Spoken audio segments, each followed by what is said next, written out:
Hi, Tim. Thank you very much Hi, for being on this show. Welcome to Joshiverse and thank How you for to inviting me. Product. Yeah.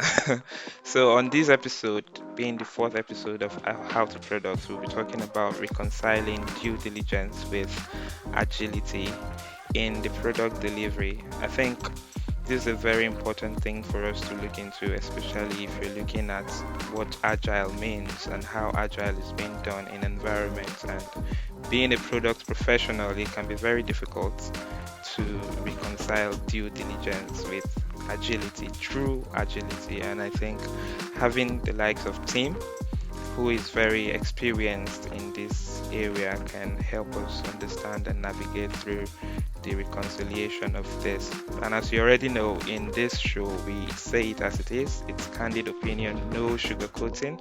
We try to make it as much as possible experience based so that you get the bulk of the matter, understand it in depth. So without further ado, would you mind introducing yourself, Tim? Sure, thanks, Josh. So yeah, my name is Tim Beard. I'm the product management lead at the genomic surveillance unit at Wellcome Sanger. So we are focused on using genomic surveillance to provide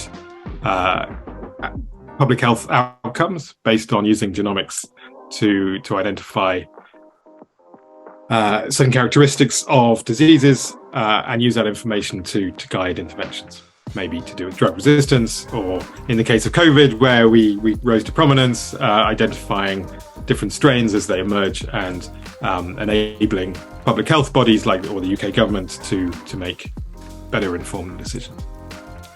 So what we're trying to do now in this organization is grow that ability to cover more diseases.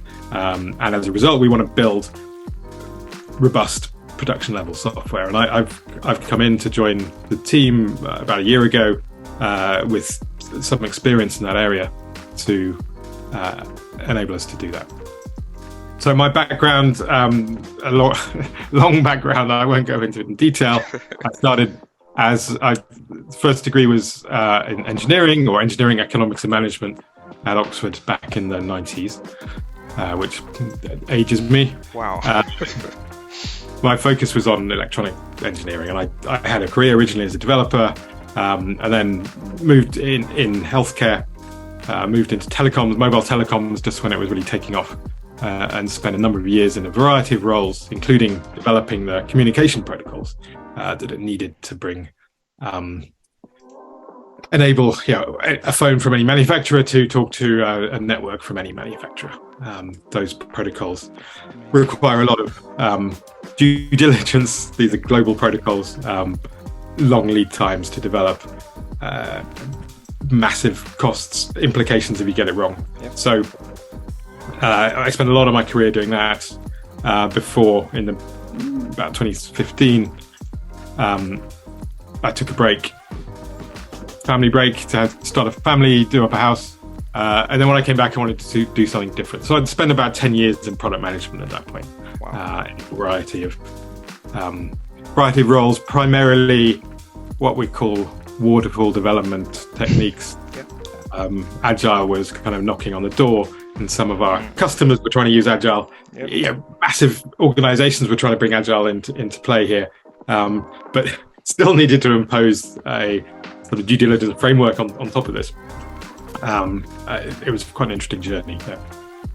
But after that, I went for something totally different. I joined a company that was trying to revolutionize the way we invent, using artificial intelligence to augment the human ability to invent. So I came in there as an inventor initially, where we used technology to bring together disparate but recent advances in technology and science, bring them together in a novel way in order to make something, to make a novel, useful, patented invention. And that was great for a while, although tough to do when you got young children. And then initially we were purely inventive for clients. Clients would come to us saying they want to create inventions in a particular domain. We would use our technology and our skills to create inventions, and they would accept them or not, and patent them or develop them.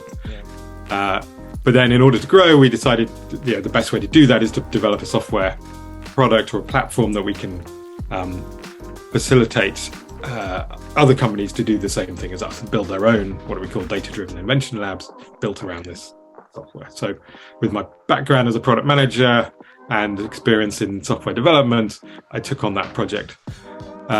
Entirely different world from the telecoms, where we're talking multinational, massive infrastructure challenges versus essentially a startup mentality, building purely software AI products. So quite a change, quite a balance of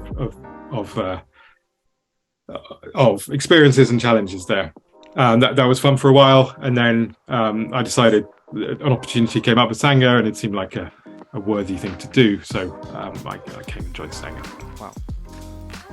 So that's kind of from a work point of view. From a personal point of view, I've got 2 young children. We actually bought some guinea pigs yesterday, so that's going to take up most of my weekend, I suspect. Amazing. And probably the next 3 years or so, looking after those little beasts.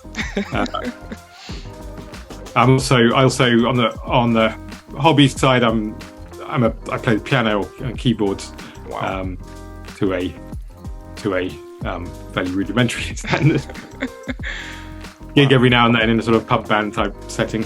And my dream when I have time and space is to build analog synthesizers. Wow. And play around with that. That ties in with my electronics background and music interest. So that's kind of where I'm at. Thank you very much, Tim. I never realized we had so much in common.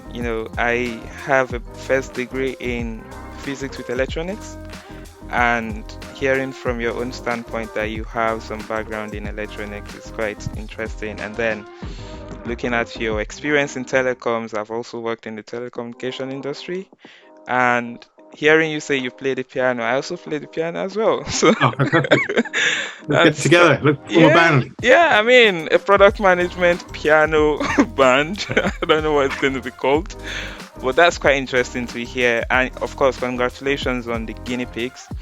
I hope it's fun trying to set them up and taking care of them. Poor little beasts. They're terrified right now. Can imagine. You've mentioned a lot of very interesting things from your career trajectory and everything you've done.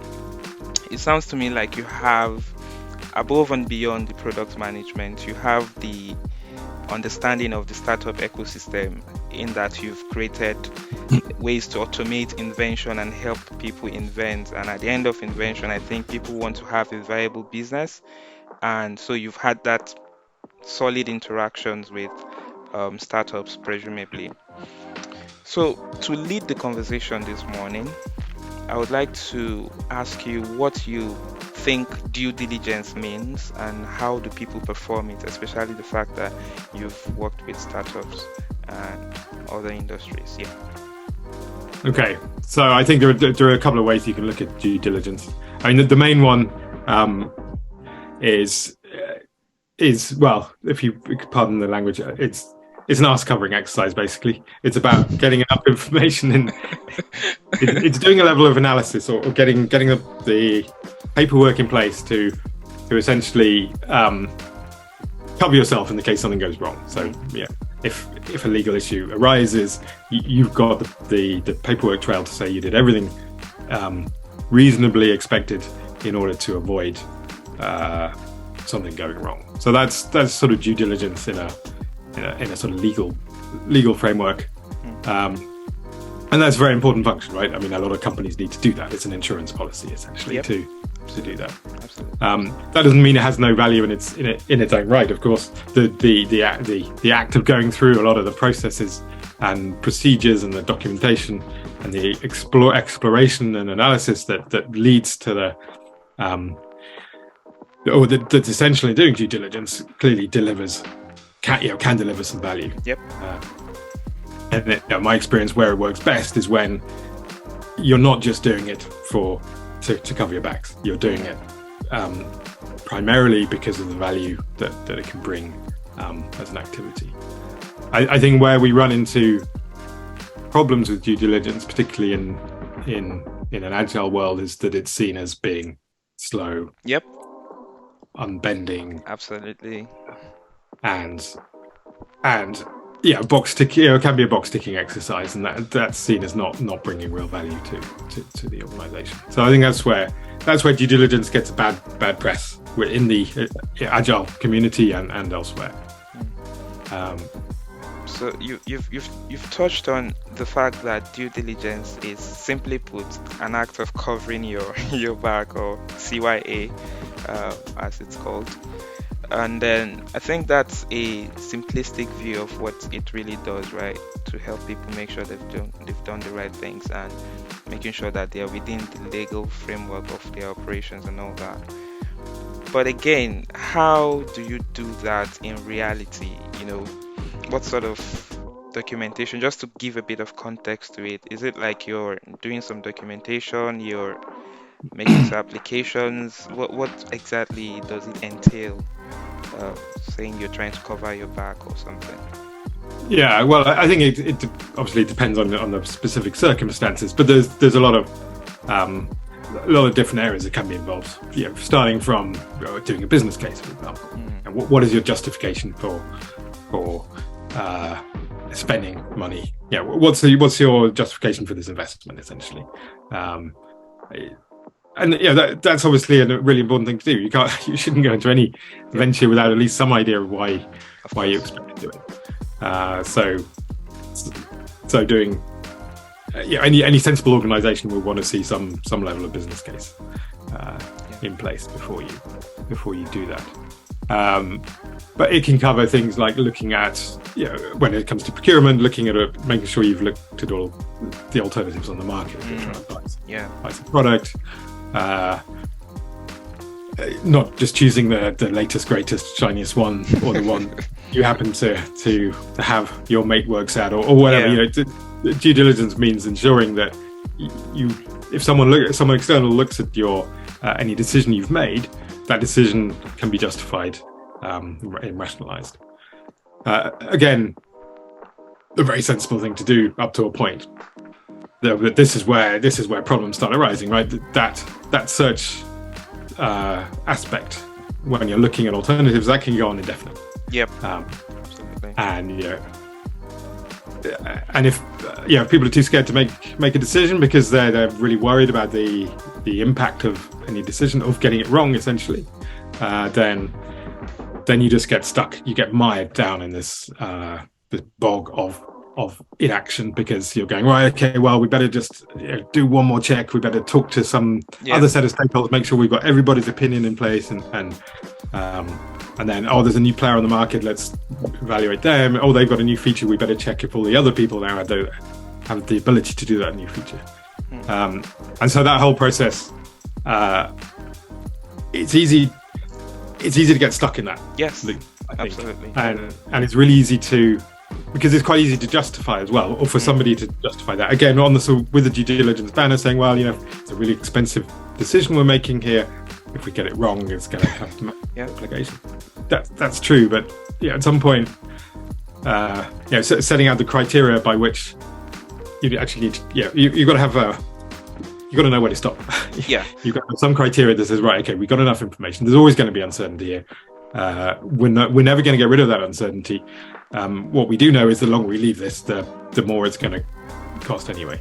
And if it's taken us a year to come to this decision, the information we had a year ago is probably out of date, so we probably have to start anyway. So that's a common area of due diligence that is can be misused or poorly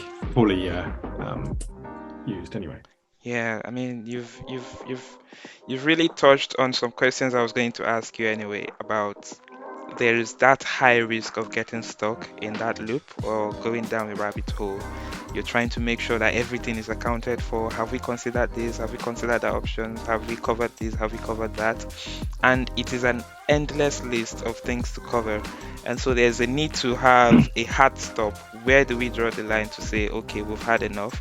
We need to proceed and see some changes. And like you said, the more you get sunken in that loop of trying to make sure that you've dotted all the I's and crossed all the T's, the more time you're spending. And by the time you get to make the decision, things have become obsolete because you've wasted time. Your information has not probably evolved enough with the current trend. And so you are making decisions that have no impact in the current market or in the current trend of things. So it seems like there's a lot of challenges in there.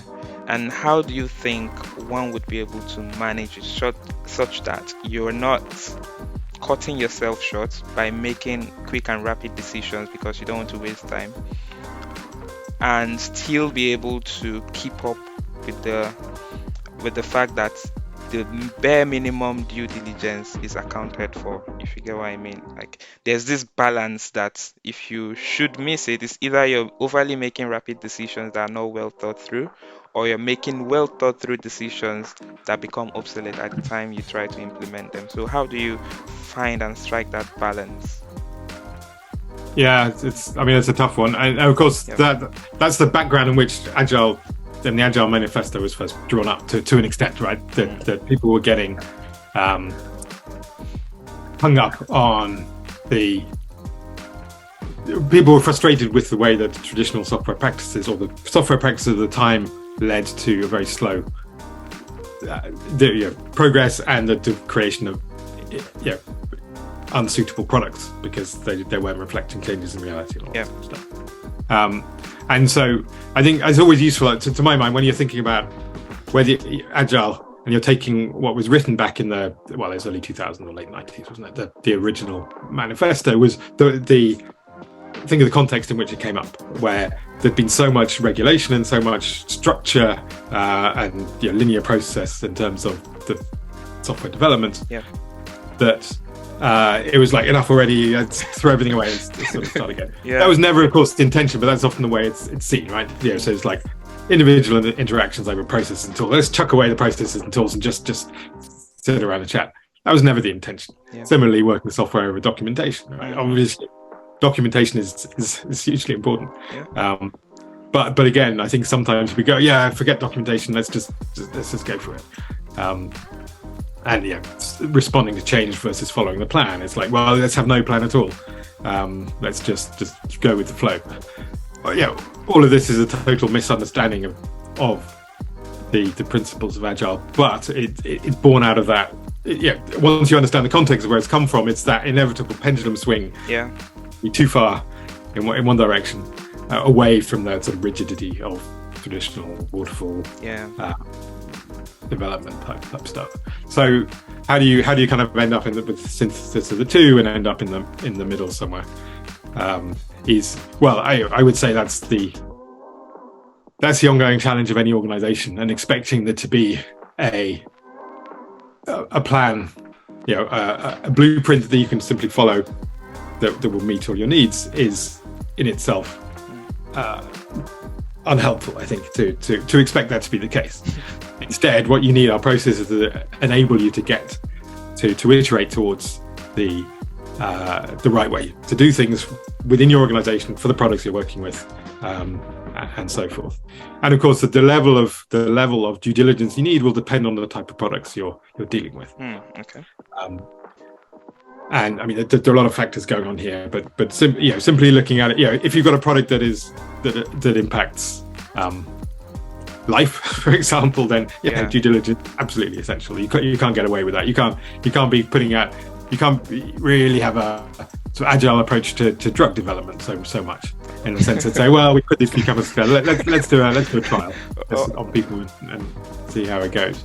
Or in launching the rocket and you're halfway in the air and you realize, oops, we've missed something. So I think what you said is very critical. Well, you say that, of course, but then we can look at SpaceX and their approach. I was actually going to bring that, given the launch yesterday of that's actually quite an interesting case, I think, and I'd like to understand that more. But I think this is where we get iteration. You get the pendulum swinging between the rigidity of the approach to a really sort of free and easy approach, and then people realize that free and easy approach is it can be just as wasteful as the rigid approach, and then so Right. you end up trying to synthesize that into something that's a little bit more practical.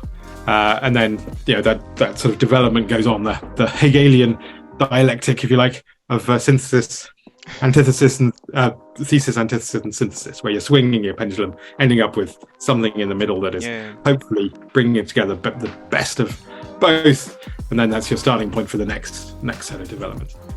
And that's inevitably what goes on. But from a practical point of view, what do you do in an organization to work out what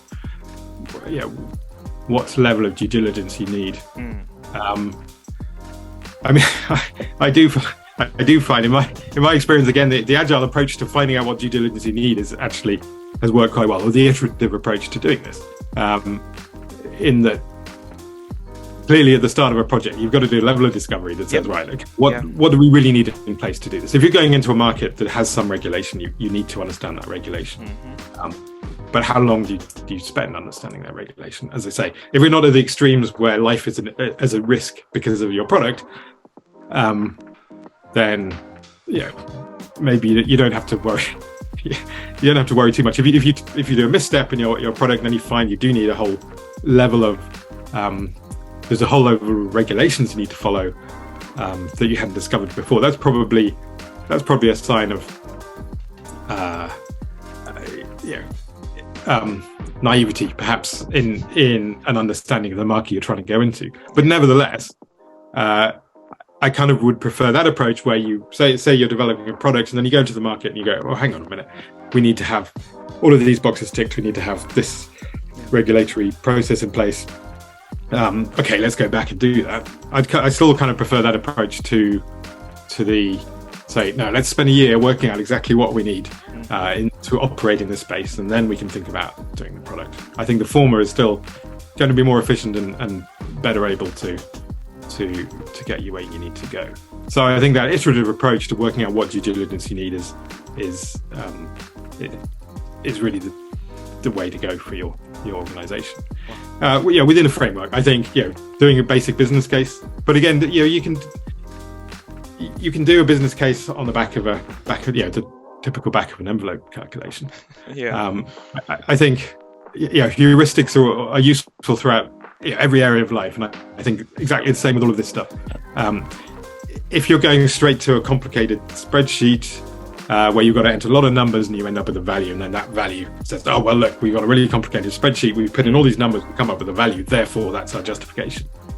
If you don't understand, if you don't have a feeling for whether you're doing the right thing, or whether those numbers actually make sense, the smell test on this, does that actually make sense, then it's a massive risk. Anyway, you're going to get, you've made a mistake somewhere, you've got a decimal point in the wrong place, so somewhere along the line you've messed up, but because that whole process is obscured in this sort of black box of complexity, you don't really do that. So I would say if you can't do a business case on the back of an envelope, at least to a first order of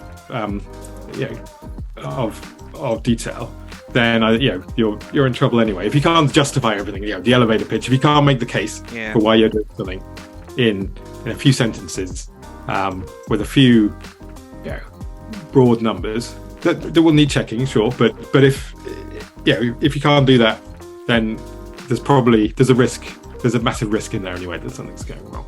So starting small is always good, and always ensuring you're keeping an understanding of the bigger picture, keeping that sort of understanding of does this look right? Okay, I've gone through all these calculations, but that number just doesn't look right, and then it doesn't add up, and you go back and you kind of more often than not, you'll find, okay, there's some error in that calculation, which is why I ended up with this. But if you're simply applying that algorithm without understanding, then you risk errors anyway. So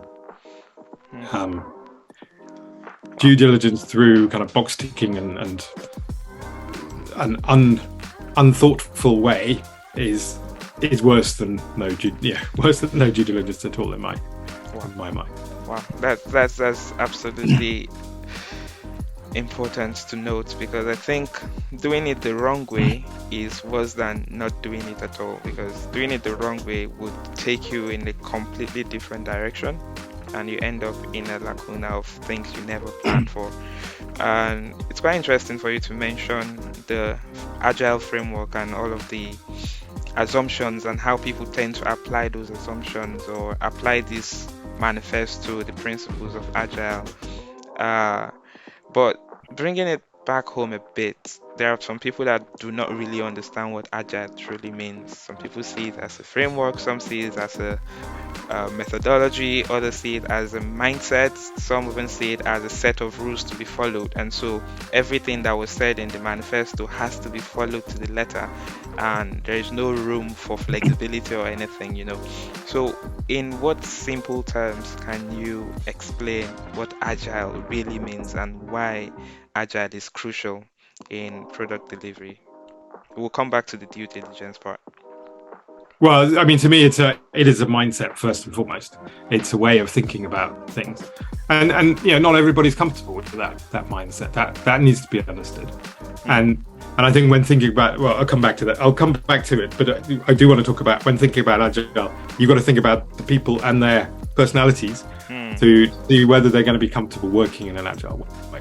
And often some of the failure modes are because people, you're trying to apply these principles, or the person who's trying to apply the agile principles is trying to communicate with people who have a very different view of the world, and they're not able to communicate efficiently.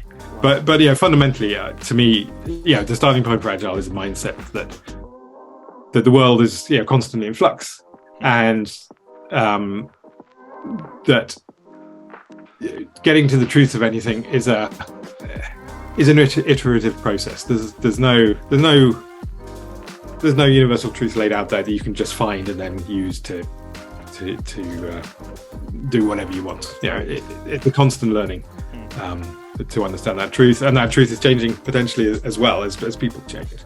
The agile mindset is the recognition that things change, and an embracing of that to an extent. So requirements will change in software. Either you embrace that and riff off that to improve things, and find a way of working that incorporates those changes, or you ignore them and risk building, possibly very efficiently, but still building the wrong product. Or the product has no value. So, I mean, to me, that's the sort of the essence of the agile mindset. That the world is constantly changing. You need to adapt. You need to be able to adapt ideally in a organized way to that change, and that the frameworks that develop around agile are ways to put structure on that process of adapting to change. And I mean that's the essence of it. Where of course it starts going wrong is you mentioned this, where people see it as a set of rules. They see the Agile Manifesto as itself, or the Scrum Guide, for example, as a Bible that has to be followed word for word, literally, with no deviation.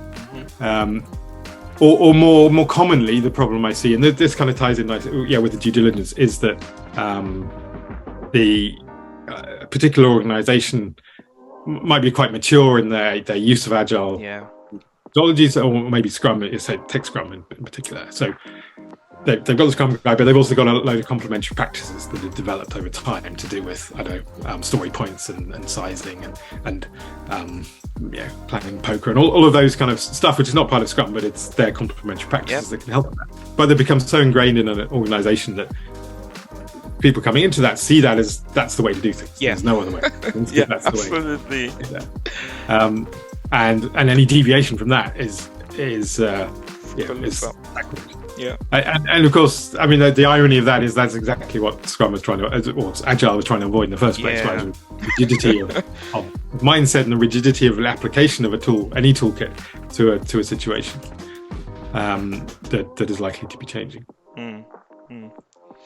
I think you mentioned something that really struck me in your last statement, being that people implement Scrum and they tend to lay hold of those supplementary activities that are meant to make Scrum more efficient, then assume that to be a laid down guideline or a rule. Like, there are people where you tell them, in say, take the Scrum retrospective ceremony for instance. Some people just believe that it is all about what we did well and what didn't go well.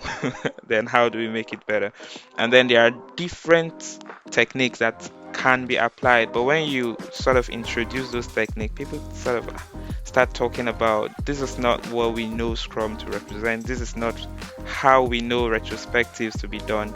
And like you said, Scrum in itself is trying to make people to inspect and adapt and change as you go, but it comes to a point where we try to lay hold of those supplementary activities, those techniques that we're familiar with, and in an organization that is well structured and is heavily using Scrum and those techniques, when you join them and you're trying to change those things, people tend to see it as though you are going against Scrum in itself, not understanding that overarchingly agile is majorly a mindset, and people try to just, okay, this is how we do agile, this is how it should be, no changes to be made. If it works, it works. If it doesn't work, it doesn't work. But agile is unchanging, and this is how it's meant to be done. So I think my question to you would be, are there points where agile are not really applicable? And to topple that would be that, do you think there is anything like true agility in any organization, or are people just trying as much as possible to be agile? Because you did mention personality types and mindset, and people having, because there are people that by their personality traits they are very well organized, and agility requires you to be comfortable with some level of uncertainty, and these people cannot work well in that kind of environment, right? So do you think there are places, organizations, or industries where you really can't apply agility? And is there even anything like true agility to even begin with? Okay, well, there's a lot to unpack there. I think, yeah, true agility does exist. I think, to a degree, any organization that is inspecting and adapting regularly and willing to change, that's bringing an important part of agility into the picture. Once that becomes rigid and fixed, then however agile that may be on the surface, that's where I think actually agility is lost. So no, absolutely, agility can exist, but it's not. It's ephemeral if you don't. Yeah, it's fragile. I think if you don't keep looking out for it, there's a risk it can disappear as things become rigid, and yeah, a lot of that comes down personality. So in our organization we have there's a personality framework called Lumina Spark that we follow, which from my research seems to be one of the more highly regarded personality profile type schemes based on the big five personalities, but it comes up with, you've got this sort of octagon of eight sort of opposing personality types, which go from sort of inspiration driven to discipline driven, from big picture thinking to down to earth, extroverted, introverted, people focused, and outcome focused, and they're sort of they're in opposition, but not necessarily in a negative way. Okay. One nice thing about the framework is it looks at different profiles. Your just an underlying profile, your everyday profile, and your overstretched profile. So recognition that people change depending on what environment they're on. Yeah. I won't go into details of that, but the nice thing about that is it recognizes that people who might be very laid back and have very much be happy, comfortable with the agile framework when everything's going well, when things start getting tough, they might revert to some underlying or some sort of overstretched profile that prefers more discipline, more outcome, or more down to earth, rule based approaches, and that can, and so a well functioning agile organization can kind of potentially shift if the people who are driving it and their personalities are such that they start getting uncomfortable with that approach, the uncertainty inherent in the agile approach, and they start wanting to lay down that. Well, you know, that can come from a variety of things. That can come from senior management or investors or funders or whoever. You know, there's all sorts of external forces that can affect the best intentions of any agile team, and then suddenly you find yourself drifting to a much more rigid structure. Right. But I think overlaying all of that is recognizing personalities matter. People matter. Yeah, it's all about people ultimately. And recognizing people have different personalities is a fundamentally important thing to do. Don't assume everybody thinks the same way that you do, because they don't. So don't assume that just because something makes absolute sense to you, that it will make absolute sense to everybody else. And when approaching this, also recognize that people, often people end up clustering in areas that match their personality type. So those who are more kind of big picture thinking, inspiration driven, might be much more comfortable with an agile approach, whereas those who are more sort of down to earth and discipline driven will probably be more comfortable in a more structured waterfall approach, for example. And one important thing to do is recognize that's fine. Yeah. That people are different things work for different people, and different approaches work for different problems. Don't assume that one is better than the other inherently, or that some people are better than others inherently. It's recognizing all of the talents exist, and the best thing you can do is apply those talents to the right problems and the right places. Wow. And so in terms of the sort of problems you're addressing with agile, you mentioned on that, can all problems be addressed with agile? I don't think it's the best approach for everything. There are some things that are better suited, as we've touched on. There are things that are better suited to a more structured, upfront planning approach, and we should recognise that and not be afraid of that, and not look down on those who advocate for that kind of approach, because if that's the right approach for the problem you're trying to solve, then accept that and support that, and you probably end up with a better outcome than that fighting against it to try to impose an agile mindset onto people and situations that aren't best suited for it. Wow, that's a lot to also unpack from what you said, because I do agree that there is no one size fits all solution basically in anything, right?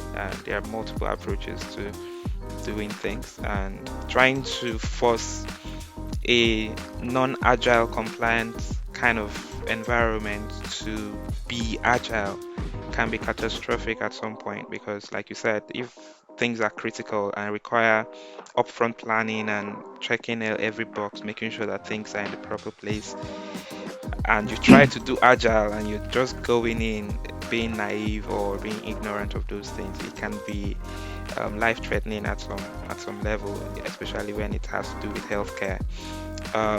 But I mean, if you wouldn't mind, can you touch on some key attributes that could tell when agile is the most appropriate to use? So there's a framework that I only discovered recently, although I must have come across it before in a different form, but called the Cynefin framework. Spelled C-Y. It's not spelled like it sounds. C-Y-N-E-F-I-N. Cynefin framework, and it's a kind of 4-box type thing with something in the middle. But what it looks at is what domain are you in with the problem space you're trying to solve. And what are the characteristics of that? And you start with, and the names have changed a bit over time, but it's kind of essentially you've got a sort of simple domain, you've got simple problems you've got to do. Like the example it was like changing the barrel on changing the beer barrel, for example. It's a relatively simple process. You've got a SOP to follow. You do that process, you get the job done. There's very little uncertainty in that. And then you get the complicated domain. Now, but these problems are still known, so that you understand what the route to success is. Yeah. But it's tough to get there. But you understand what that route is. A lot of work might be needed to get there, but it's clearly understood. There are no unknown unknowns, or at least not on the surface, at least. So in those sort of situations, having experts involved in coming up with a plan and then executing that plan can make sense. And that could be things like launching, maybe rocket launching, for example. Yeah. Really complicated to get there, and you can't really, notwithstanding SpaceX, you can't really iterate on the basics. There's a fundamental building block you've got to get in place before you can launch your rocket. Yeah. Sure, you can lay out that path to getting there, to getting to the moon or whatever. And you can follow through that. There may be places where you can iterate in between, but broadly you've got to sort of lay out these steps. It's a very complicated problem to solve, but it's a kind of known path to get there. And then, so that lends itself better to waterfall or to more structured planning. But then we've got the other domain, which in Cynefin is called complex. And this is where you do have unknowns. And so you don't know what you don't know when you start out. So you can't draw up a plan up front, or at least if you do, the chances are the solution you end up with is suboptimal for the problem you're trying to solve. So this is where discovery comes in. This is where iteration comes in, and this is where agile framework, particularly Scrum, well, not particularly Scrum, but Scrum is well suited to it, to the inspection and adaptation mentality is really well suited to that. You start up front saying, look, I don't know exactly where we need to be. We've got a goal. We've got this sort of outcome we want to achieve, but I don't know how we're going to get there yet. So let's start. Let's do a bit of discovery, build something, see how that's doing, test that out with our stakeholders. And iterate. And that's the kind of approach where agile really, that's a sweet spot for agile. Wow. Now you can apply an agile approach to some of the complicated areas, but it's probably it may be less efficient. And as we said, there might be the minimum viable product for a rocket is not something that's well suited to 2 week sprints potentially. So that's complex, and then your fourth domain is chaos essentially, and this is where things can spill over, and this is interesting, and I think this is where if we're looking at due diligence and agility, it's really this. I think the interface between complex and complicated is where it's kind of interesting, because you need, in the complicated world, due diligence is kind of essential. And as you sort of shift over into complex, you still need some kind of due diligence. Otherwise, things can go off. And if you start tipping over into chaos, that's where you've kind of lost all sense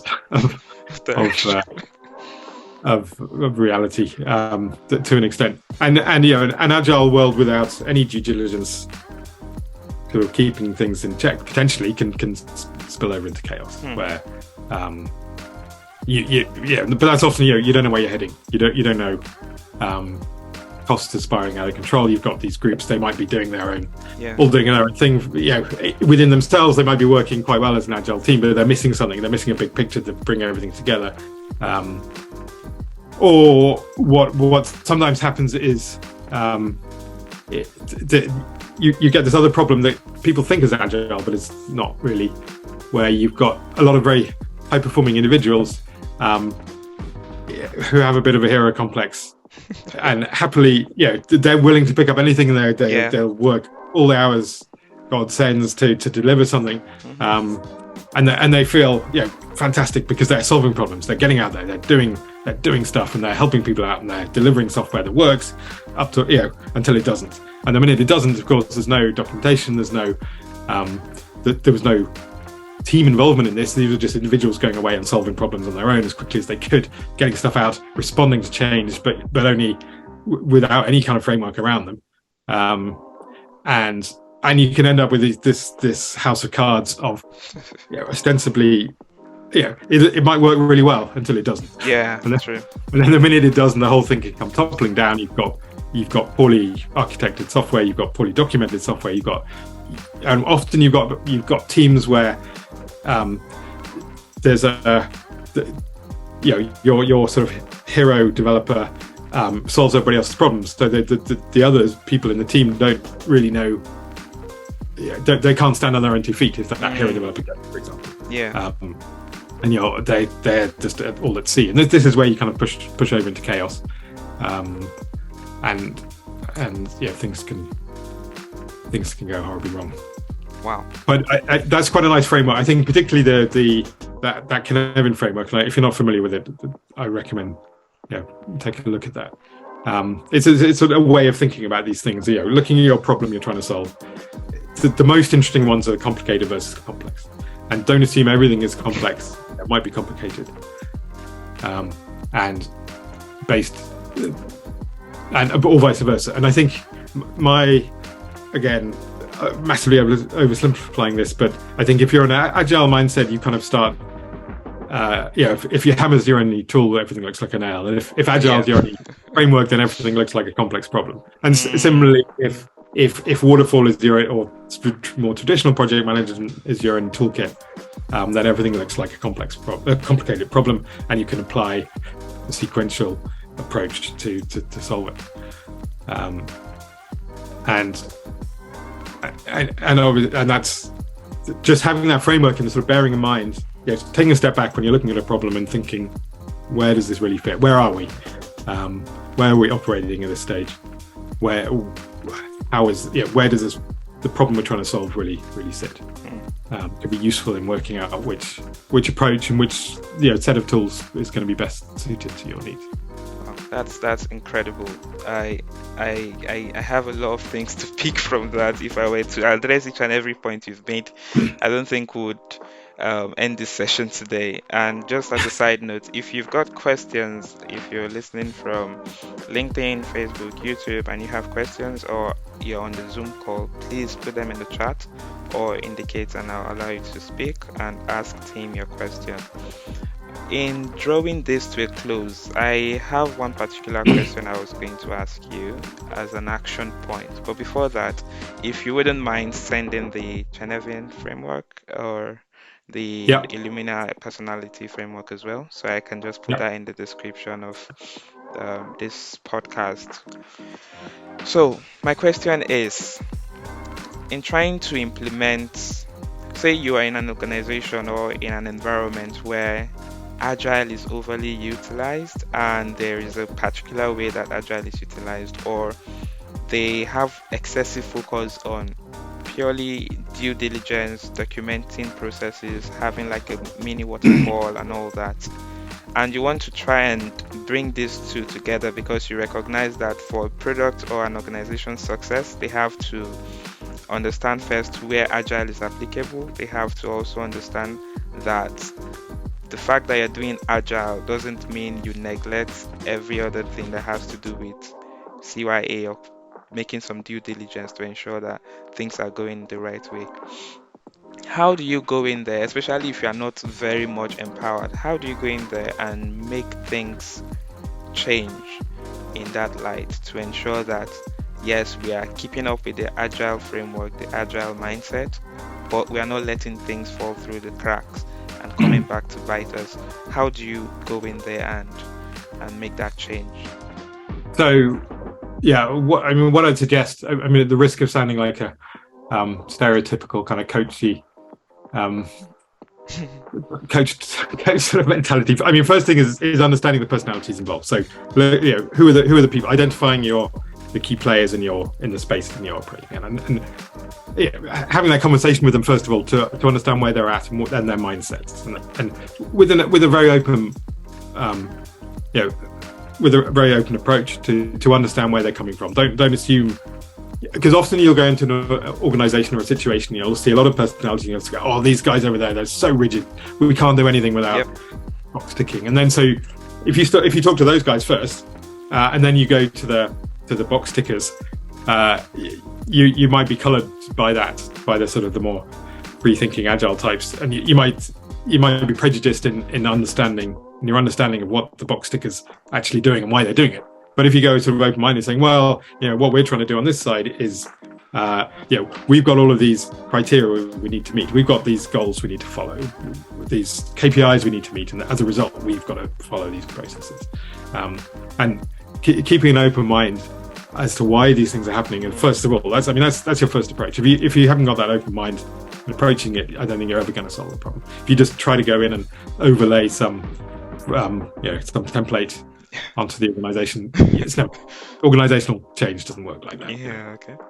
Imposing something unwilling on an unwilling audience is never going to work. So getting an understanding of those people and the personalities is useful, and the problem space. So I think again, the Lumina profile and the Spark profiling and the Cynefin framework, both of those quite useful tools to have in your mental toolbox when you go into here, along with a sort of coaching mindset. Asking questions rather than imposing solutions early on. But in terms of practical steps, in my organization now, often these problems come up. You've got a PMO, a project management office, versus some agile teams, and that's often where the clash comes up. But what I find successful generally is as I mentioned, having these conversations, understanding the value that each party is bringing to the table, understand why they're doing things the way they are doing them now, and then sort of plotting a path to if they are really far apart, plotting a path to help people come a bit closer. So if you've got your PMO that's kind of stuck on a set of rules that were devised 10 years ago, but the originator of those rules is now gone, and it's been carried on by a lieutenant, if you like, who's simply following the rules, then there's probably scope to revisiting those and sort of understanding, well, why are we doing this? Is this really the best interests of the organisation? And sort of understanding why are they asking for these boxes to be ticked? Recognizing sometimes the reason for having the paperwork in place is relevant, and if it is relevant, let's find a way to minimize the effort needed to fill it in, to maximize the value you're getting out of it, rather than simply it being a form filling exercise, which so often these things are, because there's no understanding of the why.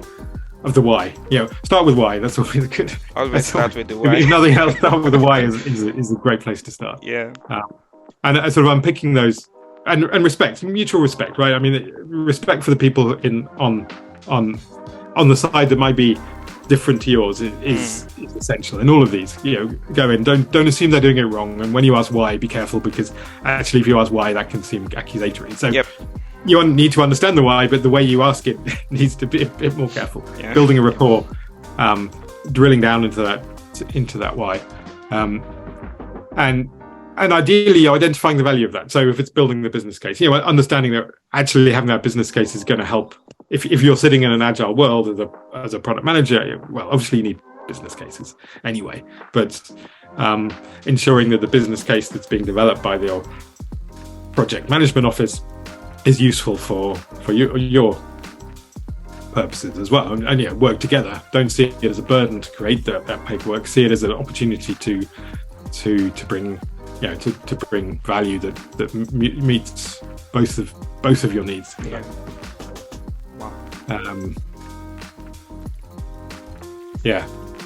Where does that leave us? That's quite. I do appreciate that. This is a very difficult topic to even look into, because there are a lot of moving parts. It can be considered as a wicked problem, because there are a lot of things that are happening on different phases, and you have to be aware of some of these intricacies, like the personality types of the people you're involved with, the framework you're trying to implement, and whether or not it matches that environment or product line.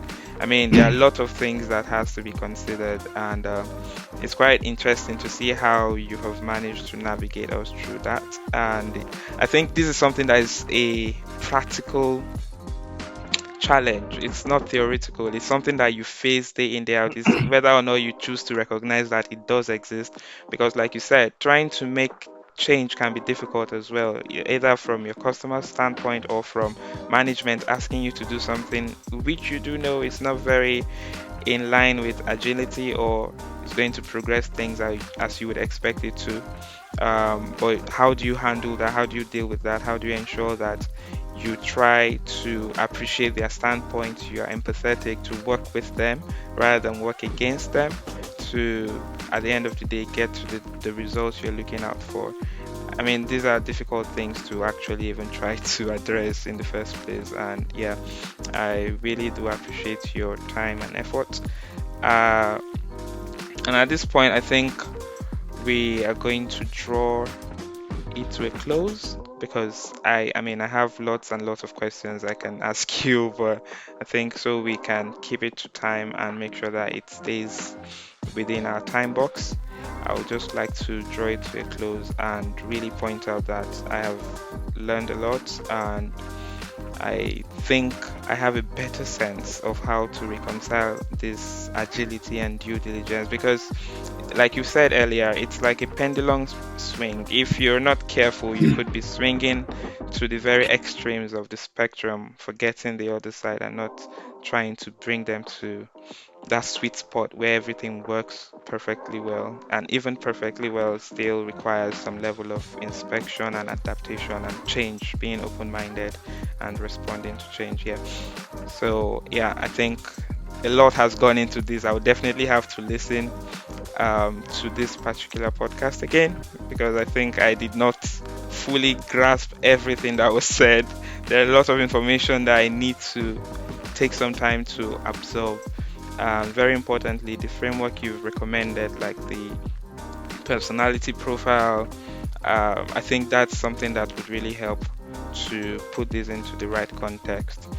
And And I just on that, I think that's on that particular point. I think that's an aspect that people, particularly, my experience and in my own personal experience, as a software developer, as a techie type person, it's quite easy to forget the human side, yeah, because we're focused yeah, on the technical side. And that's a big game changer, I think, for a lot of people when they start trying to operate in that with that knowledge. that's quite the eye-opening point, because if it left to me, I would have just kept focusing on the process, focusing on how to ensure that there are more interaction, and trying to get interaction from people that I do not fully understand. Because until you understand personality traits, you will be fishing for something that is almost impossible to get, because you don't know where to meet them and how to be empathetic to get what you want from them. So yeah, I think that's a solid point to make. And And I think as product managers, we need particularly, as a young product, for any young product manager, I'd say that's a fundamental step to get to, because anyway, you've got to communicate with different audiences, knowing who your audience are, understanding a little bit about what's gonna work for them. Do they want the detail or do they want the big picture? Understanding that from their sort of personality types is fundamental to success anyway. Giving a highly detailed presentation to someone who just wants the big picture, it's just going to bore them to death. And vice versa, someone who wants detail, you're just giving them this inspirational vision, they're just going to be frustrated. So that's, wherever you're operating as a product manager, that's a fundamental skill to develop. wow, yeah, yeah, yeah, yeah. To be honest, I find myself sometimes finding it very difficult to sort of segregate or direct the right sort of information to the right set of people, because sometimes we, as product managers, you fall in that trap of giving everybody the same thing.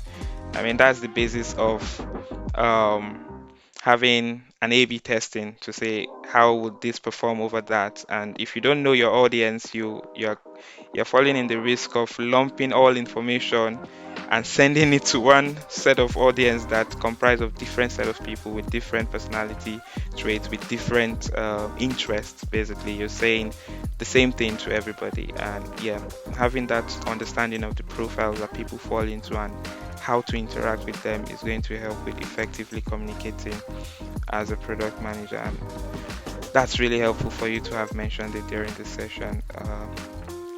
Yeah, so as a last point, if you got any advice for product managers, product professionals that are working in the product space, this is the time to share generic guidelines. Yeah. Well, I think what I've said really just about that, the understanding the people in your audience. That's number one thing. Keeping an open mind, compassion, and empathy with who you're working with. I mean, those are the main tips for me. Wow.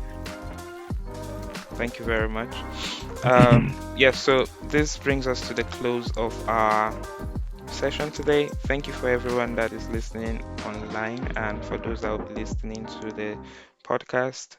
The podcast is now available on Apple Podcasts. It's on Spotify for podcasters. It's on Google Podcast, Amazon Music, and Castbox. So if you're not watching on YouTube, you can listen to the audio podcast on these platforms mentioned.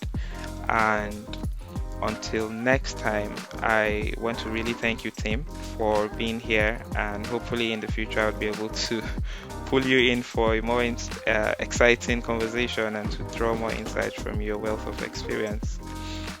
Glad to be here. Thank you and I wish you good luck with the the activity for your guinea pigs over the weekend. Thank you very much. Yeah. So I would definitely attach the links to the frameworks that were suggested by Tim during this podcast. So you could look into the description of the podcast wherever you're listening to or watching it from and have access to the link to see those profiles and the framework. So thank you very much for joining. Until next time, keep learning, keep growing, and keep leading.